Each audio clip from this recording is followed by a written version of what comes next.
नमस्कार, KCN news में आपका स्वागत है। आज हम आम आदमी पार्टी के नगर निगम प्रत्याशी मृदुला जैसे क्षेत्रीय मुद्दों पर सीधी बात करेंगे। मृदुला जी, खबर कंट्रोल न्यूज़ में आपका स्वागत है मैम। सबसे पहले मेरा यही क्वेश्चन जो सीनियर लीडरशिप आज जेल में, इससे क्या लगता है लोकसभा चुनाव में नुकसान होगा आम आदमी पार्टी को? नहीं, लोकसभा में तो कोई नुकसान नहीं होगा। मेरे की तो ये संभावना दिख रही है कि जिस तरह से इन्होंने हमारे लीडर्स को, केजरीवाल जी को, सत्येंद्र जैन जी को, सिसोदिया जी को जेल में डाला हुआ है, उससे पब्लिक इनसे बहुत ज़्यादा नाराज़ है और इसका फ़ायदा कुलदीप को जरूर मिलेगा।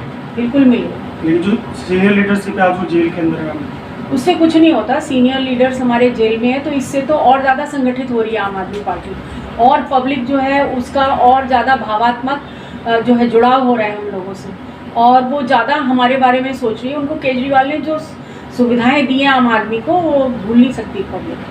जिस तरह 3 और 4 की सीट पर रहेगी कांग्रेस और आम आदमी पार्टी। क्या लगता है कितनी सीट आने की संभावना है? देखो, हमारी आम आदमी पार्टी की तो 4 सीटें निकलनी हैं। हमारी तो अपनी पूरी संभावना है कि 4 ही निकली, क्योंकि जितना भी यहाँ का middle class, lower middle class, poverty वाला जितना भी है, जो झुग्गी में रहते हैं वो लोग, तो वो नहीं चाहेंगे कि कोई और गवर्नमेंट आए। वो नहीं चाहते कि केजरीवाल यहाँ से, दिल्ली से निकल के जाए। दिल्ली में केजरीवाल है, केजरीवाल ही रहेंगे। बेशक ये MP का इलेक्शन है, पब्लिक को क्योंकि उन्होंने भड़का दिया है जिस तरीके से सबको जेल में डाल के, पब्लिक अब नहीं सोच रही कि ये MP का इलेक्शन है या MLA का इलेक्शन है। वो तो उनको तो बस केजरीवाल और मोदी दिख रहा है, वो केजरीवाल को ही जिताएंगे। और डोर टू डोर जाती रहो, जनता क्या मैसेज देती है? जनता तो यही कहती है कि भाई जितनी भी पब्लिक है वो यही कह रही है कि देखिए हमारे लिए इतना काम किया, हमारी बसें फ्री कर दी, बिजली का, पानी का, बच्चों के स्कूल के लिए ज़्यादातर लोग बहुत ज़्यादा हैं कि भाई देखो इतने बढ़िया स्कूल में हमारे बच्चे जा रहे हैं। अस्पतालों में भी अब पहले जैसी बात नहीं है, दवाइयाँ भी मिल रही हैं। तो वो लोग यही कहते हैं कि भैया देखो, इसको केजरीवाल को तो फंसाया गया है, कोई घोटाला नहीं हुआ है, और इसको जब तक ये जेल में रखे हुए हैं ताकि ये प्रचार ना कर पाए और हार जाए, और हम इसे हारने नहीं देंगे। जिस तरह से आप अभी जानते हैं कि इलेक्शन आ रहे हैं और MP का इलेक्शन है, तो आम आदमी पार्टी जिस तरह के संकटों में इस समय घिरी हुई है, इनके जितने भी हमारे बड़े बड़े नेता हैं उनको जिस तरह से जेल में डाला गया है, और इस समय केजरीवाल जी का स्वास्थ्य बिल्कुल भी ठीक नहीं है, और उनको कोर्ट में उनके लिए अपील की जा रही है कि उनके ट्रीटमेंट के लिए उनके पर्सनल डॉक्टर से उनको रोज़ बात करने दी जाए, लेकिन उसके लिए अभी मना हो गया है कोर्ट से।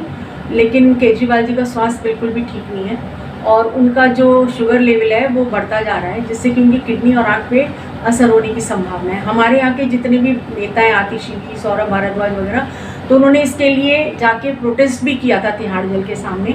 हम लोग सब चिंतित हैं, जितने भी कार्यकर्ता हैं उनके स्वास्थ्य को लेके, लेकिन हमें पूरा विश्वास है कि केजरीवाल जी का ये बलिदान और केजरीवाल जी की जो इतनी सेवा करी है जनता की, वो बेकार नहीं जाएगी। हम सब मिलकर उनके लिए लड़ाई लड़ रहे हैं, और जेल में जिस तरह से उनको डाला गया है उसके बदले हम वोट से जवाब देंगे।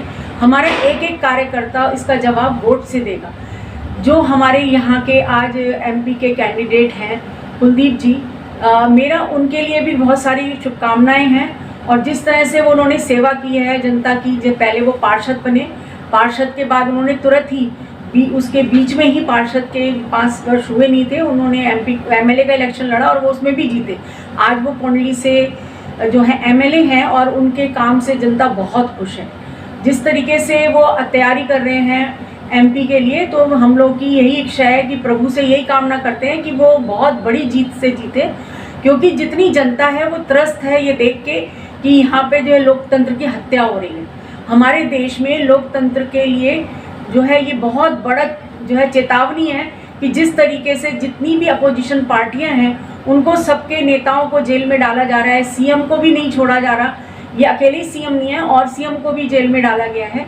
और जिस तरीके से पब्लिक को जो है बिल्कुल भी नहीं सुना जा रहा, पब्लिक नहीं चाहती कि इस तरह से कोई भी जो है लोकतंत्र में इस तरह के इलेक्शन हो। पब्लिक चाहती है कि सब कुछ बिल्कुल स्पष्ट होना चाहिए, बिल्कुल साफ होना चाहिए। जब अगर एक लड़ाई है तो आमना सामना होना चाहिए, जंग है ये। इसमें जो है एक को आप सारे जितने भी विपक्ष के नेता हैं उनको अगर आप जेल में डाल देंगे या उनको अपने में मिला लेंगे डरा धमका के, तो आपकी कोई आपस में तो वो रही नहीं गई। आपने तो कोई किसी चीज़ को, चैलेंज को एक्सेप्ट ही नहीं कर रहे हैं। आप जो है लोकतंत्र की हत्या कर रहे हैं, और आप जो हैं अपने बल से जो है उसका दुरुपयोग करके जो है आप यहाँ पर जो है एक तरह का इस तरीके का लोकतंत्र बन को ख़त्म करके इस तरह का एक यहाँ पे माहौल बनाना चाहते हैं जहाँ पे हर व्यक्ति डर के रहे और आप डोमिनेंसी से यहाँ पर रहें, सिर्फ आपका ही राज हो। और यहाँ पर आपको लगता है कि राजनीति का स्तर दिनों दिन गिरता जा रहा है? बिल्कुल, राजनीति जिस स्तर पे चली गई है उस स्तर पे भारत की राजनीति के जाना एक बहुत अफसोस की बात है। जिस तरीके से यहाँ पर एक इतनी ज़्यादा अंग्रेज़ों से हमारी इतनी बड़ी लड़ाई हुई थी स्वतंत्रता के लिए और हमने 1947 में जिसमें विजय प्राप्त की, उसके बाद शायद ही किसी ने, महात्मा गांधी जी ने या किसी ने भी ये नहीं सोचा होगा कि भविष्य में जाकर हमारा देश इस तरीके से गर्त में जाएगा। उन्होंने तो जो हमारे देश के लिए ख्वाब देखे थे वो ख्वाब पूरे होने चाहिए। यहाँ की जो हर नागरिक है वो हर किसी को अच्छी शिक्षा, रहने के लिए घर, खाने के लिए भोजन और कपड़े होने चाहिए। इसके लिए अगर हर व्यक्ति शिक्षित होगा और तो उनके स्वास्थ्य का भी अच्छी तरह ख्याल रखा जाएगा, तभी बच्चे जो है भविष्य में कुछ कर पाएंगे। वो तभी आगे जाके हमारे देश का भविष्य उज्जवल होगा। क्योंकि एक गाना है जिसमें कहा गया है, हमको मन की शक्ति देना, जय विजय करें, दूसरों की जय से पहले खुद को जय करें। अगर हर व्यक्ति की जय होगी ना हिंदुस्तान में, तभी हिंदुस्तान की जय होगी।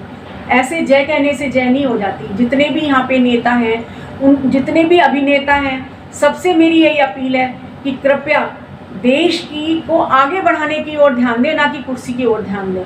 कुर्सी से ज़्यादा इम्पॉर्टेंट, जातियों से ज़्यादा इम्पॉर्टेंट, आज धर्म से ज़्यादा इम्पॉर्टेंट जो है हमारा देश है। हमारा देश का नाम जिस तरह से दुनिया में लिया जाता है कि भारत एक सबसे बड़ा लोकतंत्र है और यहाँ निष्पक्ष रूप से सब लोग रहते हैं, सारे धर्म के लोग भाईचारे से रहते हैं, उसकी इमेज खराब नहीं होनी चाहिए।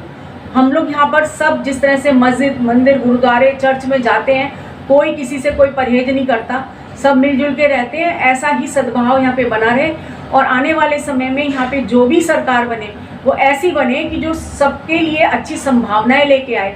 शिक्षा हो, चाहे स्वास्थ्य हो, चाहे यहाँ पे बिजनेस हो, वो इतने बड़े शिखर पे ले जाए हिंदुस्तान को कि अपने आप ही हिंदुस्तान की जय हो। धन्यवाद।